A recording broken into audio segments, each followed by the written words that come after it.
नमस्कार दोस्तों, एक बार फिर से आपका द्रोणाचार्य स्टडी पॉइंट में स्वागत है। आज हम बात करेंगे भारत के निर्वाचन आयोग के ऑब्जेक्टों की। मैंने आपको भारत निर्वाचन आयोग था जो पहले ही मैं एक वीडियो में बता चुका हूँ। उसका विस्तार इसलिए आप प्लेलिस्ट में जाकर भी उसको देख सकते हैं।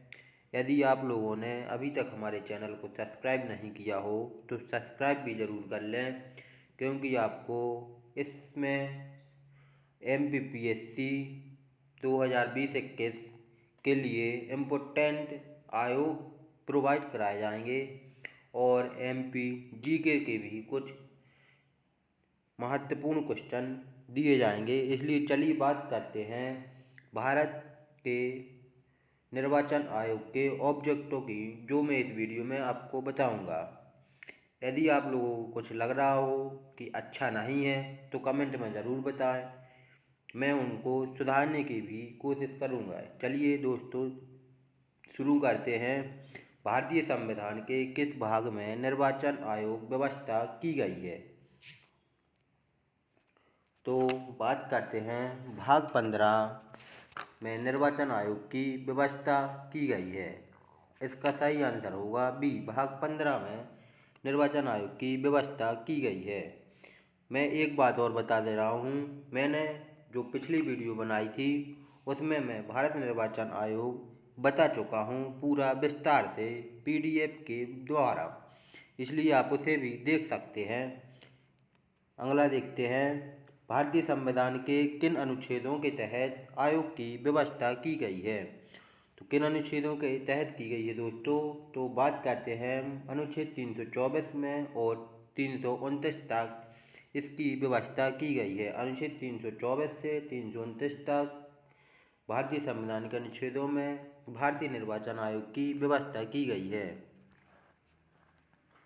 भारतीय संविधान के किस अनुच्छेद के तहत आयोग का प्रावधान किया गया है? किस अनुच्छेद के तहत दोस्तों प्रावधान किया गया है? तो अनुच्छेद 324 के तहत प्रावधान किया गया है। आपको एक इम्पोर्टेंट क्वेश्चन है जो मैं आपको बता रहा हूँ। 324 के तहत प्रावधान किया गया है दोस्तों।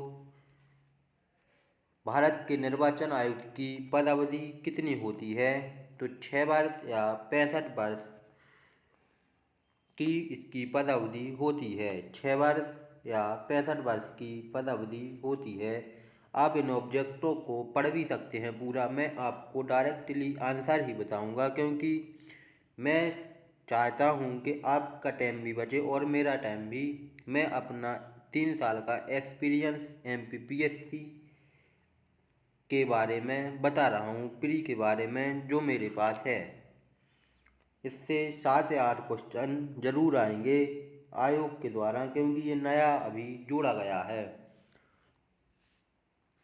चलिए बात करते हैं इसी के साथ मुख्य निर्वाचन आयुक्त की पदच्युत, इसका मतलब है पद से हटाना।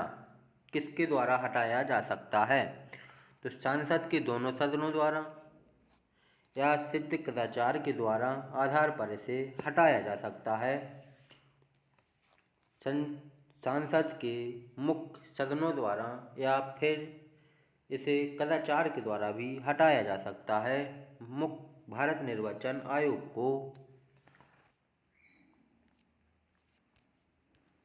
भारत के मुख्य निर्वाचन आयुक्त की नियुक्ति कौन करता है? बात करते हैं हम नियुक्ति की, तो नियुक्ति राष्ट्रपति के द्वारा की जाती है। भारत निर्वाचन आयोग की नियुक्ति राष्ट्रपति के द्वारा की जाती है। किसके द्वारा की जाती है दोस्तों? राष्ट्रपति के द्वारा नियुक्ति की जाती है। निर्वाचन आयुक्त को हटाया जा सकता है। किसके द्वारा हटाया जा सकता है? तो इसको प्रधान राष्ट्रपति के द्वारा भी हटाया जा सकता है। किसके द्वारा दोस्तों हटाया जा सकता है? राष्ट्रपति के द्वारा भी हटाया जा सकता है।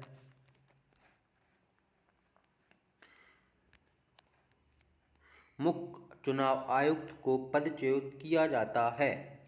किसमें किया जाता है? उस प्रक्रिया द्वारा जो सर्वोच्च न्यायालय पर लागू होती है। या फिर भारत के मुख्य न्यायाधीश के परामर्श के द्वारा या फिर प्रधानमंत्री द्वारा। तो अब इसका सही आंसर होगा उस प्रक्रिया के द्वारा सर्वोच्च न्यायालय पर लागू होती है। भारत के मुख्य निर्वाचन आयुक्त का पद किसके बराबर होता है? तो सर्वोच्च न्यायालय के न्यायाधीश के बराबर होता है भारत के मुख्य निर्वाचन आयुक्त का पद। सही आंसर होगा। भारत के राजनीतिक दलों को मान्यता इनमें से करता है, कौन करता है? भारत में राजनीतिक दलों को मान्यता इनमें से कौन देता है? भारत का राष्ट्रपति, भारत का निर्वाचन आयोग, विधि एवं न्याय मंत्रालय, लोकसभा का अध्यक्ष। तो इसका सही आंसर होगा भारत का निर्वाचन आयोग, जो कि दलों को मान्यता प्राप्त देता है। राजनीतिक दलों को भारत का निर्वाचन आयोग ही राजनीतिक दलों को मान्यता प्राप्त देता है। भारत में राजनीतिक दलों को मान्यता इनमें से करता है भारत का निर्वाचन आयोग। लोकसभा का अध्यक्ष निर्वाचन इनमें से कौन है? इनमें से कोई नहीं है। बात करते हैं राष्ट्रपति का चुनाव इनमें से किसके द्वारा संचालित कराया जाता है? निर्वाचन आयोग के द्वारा। लोकसभा का स्पीकर हो या प्रधानमंत्री कार्यालय द्वारा, राष्ट्रपति का चुनाव भारत के निर्वाचन आयोग द्वारा कराया जाता है। सही आंसर, भारत के निर्वाचन आयोग द्वारा राष्ट्रपति का चुनाव कराया जाता है। आम चुनाव की अधिसूचना कौन जारी करता है? दोस्तों, आम चुनाव की अधिसूचना कौन जारी करता है? तो राष्ट्रपति आम चुनाव की अधिसूचना जारी करता है। आंसर बी होगा, राष्ट्रपति आम चुनाव की अधिसूचना जारी करता है। बात करते हैं निम्न में से किसका संबंध चुनाव आयोग से नहीं है? चुनाव की अधिसूचना जारी करना, चुनाव चिन्ह का बंटवारा करना या फिर चुनाव की वैधता का निपटारा करना। तो इसका सही आंसर होगा चुनाव आयोग से नहीं है चुनाव की अधिसूचना जारी करना। सही आंसर होगा चुनाव की अधिसूचना को जारी करना। भारत में विविध निर्वाचन के लिए निम्नलिखित में से कौन सी निर्वाचन प्रणालियां स्वीकार की गई हैं? आपको बता दें, कूट दिए गए हैं। कौन सी निर्वाचन प्रणाली? व्यस्क मताधिकार के आधार पर प्रत्यक्ष निर्वाचन प्रणाली, एकल संक्रमणीय मत के द्वारा अनुपातिक प्रतिनिधित्व की प्रणाली, अनुपातिक प्रतिनिधित्व की सूची प्रणाली या फिर अप्रत्यक्ष निर्वाचन की संचयी मतदान प्रणाली। तो इसका सही आंसर होगा ए व बी, 1 व 2 होगा। व्यस्क मताधिकार के आधार पर प्रत्यक्ष निर्वाचन प्रणाली प्रयुक्त की जाती है।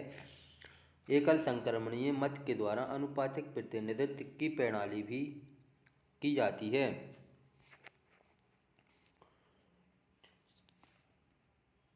संसद सदस्य की अयोग्यता संबंधी विवाद पर कौन निर्णय देता है?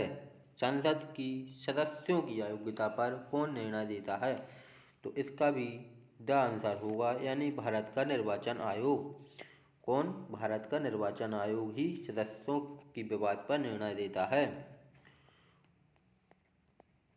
भारतीय संविधान का कौन सा अनुच्छेद लोकसभा एवं विधानसभा के प्रतिनिधित्व को निर्वाचित करने अर्थात व्यस्क मताधिकार का अधिकार प्रदान करता है? तो अनुच्छेद 26 किसके निर्वाचन आयोग करने की मत के यानी वोट देने का अधिकार किस में दिया गया है? अनुच्छेद 26, अनुच्छेद 326। संविधान के किस अनुच्छेद द्वारा व्यस्क मताधिकार को मान्यता दी गई है? अनुच्छेद 326 के द्वारा दी गई है।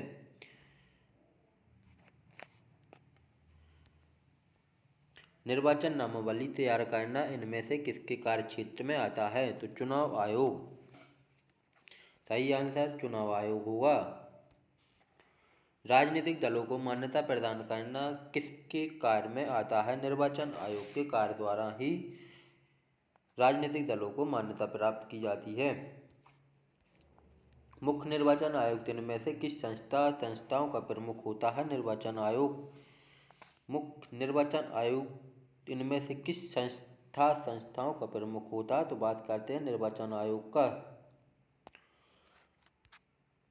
निर्वाचन आयोग के गठन के समय यह कितने सदस्यीय निकाय था? जब गठन हुआ था, बात करते हैं गठन की, तो गठन में 1 सदस्यीय था। अभी कितना है? 3 सदस्यीय है। वर्तमान में 3 सदस्यीय हो गया है। वर्तमान की बात करते हैं, लेकिन जब गठन हुआ था तो यह 1 सदस्यीय था। राज्य निर्वाचन आयोग कितने सदस्यों वाला है? राज्य निर्वाचन कितने सदस्यों वाला निकाय है? 1 सदस्यीय निकाय है। राज्य निर्वाचन आयोग के इनमें से क्या कार्य हैं? पंचायतों का निर्वाचन करना। राज्य की बात करते हैं हम, और नगरीय निकायों का निर्वाचन करना, ये दोनों ही कार्य राज्य निर्वाचन आयोग के दायरे में आते हैं। चुनाव आयोग का गठन इनमें से किस तिथि को किया गया है? तो बात करते हैं चुनाव आयोग के गठन की, तो 26 जनवरी 1950 को चुनाव आयोग का गठन किया गया है। 25 जनवरी 1950 को चुनाव आयोग का गठन किया गया है। भारत के अन्य निर्वाचन आयुक्तों की पद अवधि क्या होती है? 6 वर्ष या 65 वर्ष होती है भारत के निर्वाचन आयोग की पद अवधि। अभी तक जिसने भी हमारे चैनल को सब्सक्राइब नहीं किया हो, सब्सक्राइब जरूर कर लें, ताकि आप लोगों को जो भी मैं वीडियो बनाऊं सबसे पहले मिल सके। क्योंकि मैं इस वीडियो में आयोग तो सारे बताऊंगा ही, जो कि 15 या 20 दिन में ख़त्म कर दिए जाएंगे। MPPSC में अभी नया चैप्टर जुड़ा है जो, इसके बाद मैं कुछ इम्पोर्टेंट फैक्ट भी बताऊंगा जो कि MPGK के होंगे, इसीलिए आप अभी हमारे चैनल को सब्सक्राइब जरूर कर लें। मैंने आपको पहले भी बोल दिया है कि 7 या 8 क्वेश्चन इस पेपर में पूछे जाएंगे, 7 या 8 क्वेश्चन आएंगे। मैं अपना 3 साल का एक्सपीरियंस के द्वारा बता रहा हूँ इस आयोग को। आप चाहे जौन सा भी पेपर उठा लें, पहले एक्ट आते थे तो 7 या 8 किसी भी पेपर में कम नहीं आए, कभी कभी 9 या 10 भी हो जाते थे। भारत का निर्वाचन आयोग प्री और मेंस दोनों में है, इसलिए मैंने प्री और मेंस के माध्यम से ही आपको पढ़ाया था, जो अभी मैंने पिछली वीडियो में बताया है, देख लेना आप। चलिए बात करते हैं हम, इनमें से कौन से मुख्य निर्वाचन आयुक्त थे जिन्होंने सेवानिवृत्ति के माध्यम से राष्ट्रपति पद के लिए चुनाव लड़ा था? तो TN शेषन जी थे जो राष्ट्रपति पद के लिए चुनाव लड़ा था। इनमें से कौन भारत के पहले मुख्य निर्वाचन आयुक्त थे? सुकुमार सेन जी भारत के निर्वाचन आयुक्त थे, सुकुमार सेन जी। सांसदों की अयोग्यता संबंधी प्रश्न पर निर्णय कौन देता है? तो राष्ट्रपति। सही आंसर राष्ट्रपति होगा। संसद के सभी प्रश्नों पर निर्णय देता है राष्ट्रपति। राज्य निर्वाचन आयुक्त की नियुक्ति इनमें से किसके द्वारा की जाती है? तो मुख्य निर्वाचन आयुक्त या राज्यपाल, सांसद, विधानमंडल। तो राज्य निर्वाचन आयुक्त की नियुक्ति की बात करते हैं तो राज्यपाल। यदि भारत निर्वाचन आयुक्त की बात करते तो राष्ट्रपति।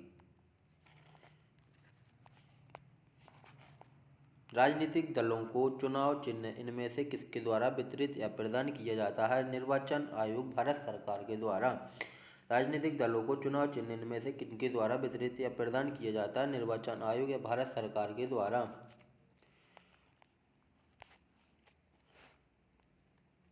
जब कभी विधानसभा की कोई सीट रिक्त होती है तो उस पर उपचुनाव कराना किसके अधिकार क्षेत्र में आता है? तो भारत निर्वाचन आयोग के अधिकार में आता है। यदि कोई विधानसभा की कोई सीट खाली है तब। विधानसभा व विधान परिषद के लिए चुनाव की अधिसूचना इनमें से कौन जारी करता है? विधानसभा परिषद नहीं है, सभा। विधान परिषद। चुनाव की अधिसूचना इनमें से कौन जारी करता है? राज्यपाल। निर्वाचन आयोग भारत तो नहीं है, राष्ट्रपति या भारत निर्वाचन आयोग तो राज्य की विधानसभा, राज्यपाल ही करता है। इनमें से कौन सा चुनाव निर्वाचन भारत आयोग सरकार द्वारा संपादित नहीं किया गया? स्थानीय निकायों का चुनाव, जो कि चुनाव निर्वाचन भारत सरकार के द्वारा संपादित नहीं किया गया है। सही आंसर होगा स्थानीय निकायों का चुनाव। भारत के निर्वाचन आयोग के निम्नलिखित में से कौन से कार्य हैं? लोकसभा के अध्यक्ष और उपाध्यक्ष तथा राज्यसभा के सभापति के पदों के लिए निर्वाचन करना। आयोग के निम्नलिखित राज्य निर्वाचन आयुक्त की नियुक्ति किनके द्वारा की जाती है? राज्य के राज्यपाल के द्वारा नियुक्ति की जाती है। किस संविधान संशोधन द्वारा राज्यों के निर्वाचन आयोग के गठन का मार्ग प्रशस्त हुआ है? 74वां संविधान संशोधन। 74वां संविधान संशोधन के द्वारा। हाँ, मैंने आपको ये नहीं बताया कि मैंने अभी जो पिछली वीडियो है उसमें केवल भारत के निर्वाचन आयोग के बारे में ही बात की थी। अब अगली वीडियो में हम मध्य प्रदेश निर्वाचन आयोग की बात करेंगे। देश में सर्वप्रथम राज्य निर्वाचन आयोग गठित किया गया मध्य प्रदेश में। देश में सर्वप्रथम राज्य निर्वाचन आयोग कहाँ गठित किया गया? तो मध्य प्रदेश है। इम्पोर्टेंट क्वेश्चन हो जाता है पेपर की दृष्टि से। देश में सर्वप्रथम राज्य निर्वाचन आयोग का गठन मध्य प्रदेश में होता है। राज्य निर्वाचन आयोग है एक संवैधानिक, भारत निर्वाचन आयोग एक संवैधानिक है। इसी के साथ दोस्तों धन्यवाद वीडियो देखने के लिए। मिलते हैं अगले वीडियो में, इसलिए आप हमारे चैनल को सब्सक्राइब जरूर कर लें और ज़्यादा से ज़्यादा वीडियो को शेयर करें, लाइक करें और कमेंट में ज़रूर बताएं कि जो कुछ भी इसमें कमी आ रही है मैं उनको पूरा कर सकूं। इसी के साथ मिलते हैं अगली वीडियो में।